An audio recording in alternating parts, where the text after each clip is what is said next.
迎大家嚟到 Dr. Brain Health 啊 ，Dr. China 有樣嘢想問下你啊。最近我唔知係咪天氣熱咧，我媽咪出街嘅時候咧，轉彎咧會發現有天旋地轉嘅感覺，上一次仲差啲跌低添啊，點解咧？哇！咁佢會唔會停落嚟就等陣間就冇咗暈啊？會啊，扶住去坐一陣就好啲咯。咁佢有冇話你瞓落床嗰下都會有暈啊？起身嗰陣有。起身嗰下，咁聽上嚟咧就似係耳石離位呢個問題啦。佢本身有冇其他心臟病啊、血壓高啊嗰啲嘢㗎？暫時未有。咁啊嗱，如果你 rule out 曬呢啲嚴重嘅嘢咧，咁如果係方位性，即係意思話喐個頭暈，唔喐又唔暈咧，咁似係耳石離位啦。咁啊，上次我哋拍完嗰條片關於前庭咧，咁好多病人都問我耳石離位會唔會冇得醫㗎？咁其實咧，我都鄭重講係有得醫嘅。咁都講講耳石離位嗰個成因啦。咁耳石離位咧，我哋發覺咧就係頭部受撞擊，咁引致到嗰啲嘅我哋叫耳石咧，其實係一啲好細，好似鹽粒咁幼嘅 crystal 啦，結晶體咧就出咗嚟。咁啊，多數咧就係交通意外啦、冚親個頭啦。成日打泰拳啊、boxing 嘅人啊，打太多頭咧，亦都會熬到嗰啲嘅液晶體出嚟嘅。咁另外咧，我發覺咧原來咧荷爾蒙啦、嗰個嘅起伏啦，都會影響嗰個液晶體出嚟嘅。咁啊，同埋咧心情啦，發覺咧有啲人咧屋企有喪偶啊，或者親人離世咧，好多好大壓力嘅精神壓力都會有呢個耳石離位嘅情況發生嘅。咁啊，但係真正嘅原因都未知㗎。咁但係咧就係主要係撞擊同埋嘅荷爾蒙失調，都係一個常見嘅情況。咁所以今集咧，我哋不如再詳細啲講啦，好唔好啊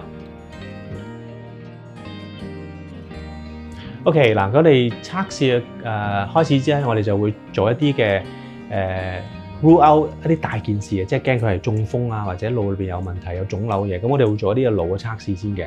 咁啊，其實咧腦嘅測試咧，主要我哋睇好多嘅神經反射啊，同埋佢哋追蹤目標嗰啲嘅問題嘅。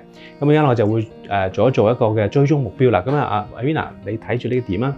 咁我睇住個眼睛啦，佢能唔能夠跟到我咧？嗱，唔好喐個頭，淨係眼睛啫。咁啊，正常咧就應該好順暢咁跟到嘅。但如果中風嘅人咧，就未必可以跟到咁暢順啦。係啦。OK， 咁呢個就係其中一個測試啦。一陣間我哋就會再用電腦咧去到用電腦嘅軟件咧去到測試佢眼睛嗰個追蹤能力啦。咁啊，跟住咧呢個咧都可以家庭觀眾咧可以試一試嘅。呢一個咧我哋叫做VOR test，就係咧耳石離位嘅人咧就會未必做到嘅，或者前庭有問題嘅都有未必做到嘅。咁點做咧？你就去坐喺嗰個病人前邊啦。咁咧叫佢咧望住我鼻哥，我就會揸住你嘅頭嘅，用你眼睛咧。唔好離開我鼻哥，望實佢，眼金咁望住佢 ，OK？ 但你放鬆個頸俾我喎 ，OK？ 嗱，放鬆個頭啦，我就會轉個頭，但你眼睛唔好離開我鼻哥喎，係啦，係啦，嗱，咁啊有啲人好明顯係做到啦，咁但係我而家好快咁轉咯喎，望住啦，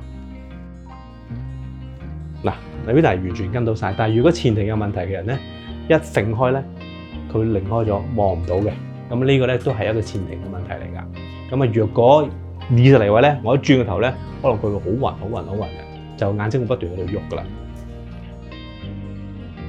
好，咁啊，頭先做咗臨床嘅腦部測試之後咧，我哋就會做一個叫做 VNG test，我哋叫做眼震測試嘅。咁啊，專係去到睇前庭嘅功能噶。咁俗語都話啦，我哋眼睛係靈魂之窗，其實眼睛可以睇到腦功能入邊好多嘢嘅。咁我哋都可以用嚟 check 佢柏金遜問題啊、中風啊，都睇到其實佢功能邊度損失嘅。咁啊，而家我哋就做一個嘅VNG test 嘅示範先啦，好唔好啊？好，咁我咧就會先戴住呢個眼鏡嘅。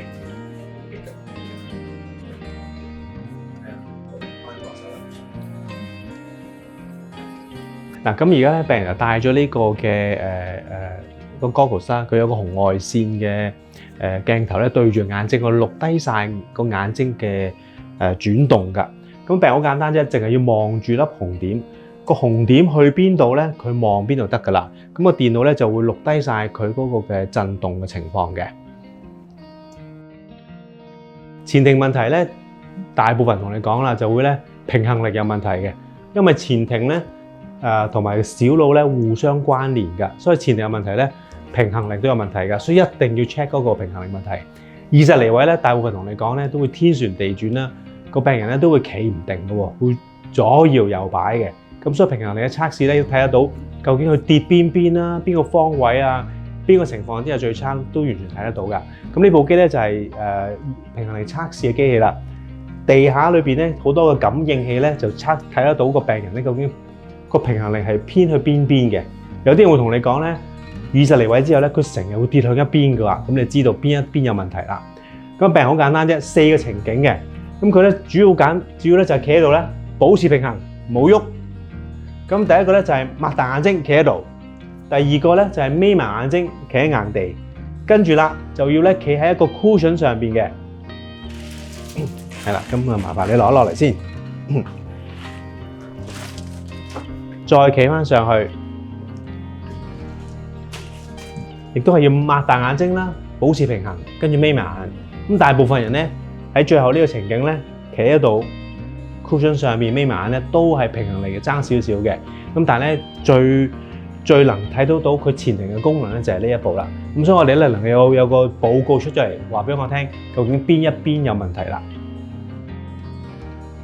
咁好多謝晒 Dr. Chin 啦。咁今集咧我哋就了解多咗關於耳石離位嘅成因啦，同埋個診斷方法啦。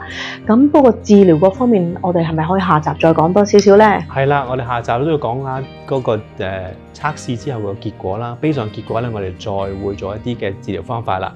咁例如話邊條耳管有耳石離位啦，我哋6條。咁啊 based on 嗰個嘅測試就知道，哇點樣去到移位啦？即係咁我哋可以復位法啦。點樣復咧？同埋就係復完之後係咪一了百了咧？仲要做啲咩前庭復康個治療方法咧？同埋就係一啲嘅眼部運動啊，同埋一啲平衡力嘅運動咧，我哋都會講解一次嘅。咁所以冇錯過啦。咁好啦，咁我哋就下集再見啦。多謝晒，拜拜。拜拜。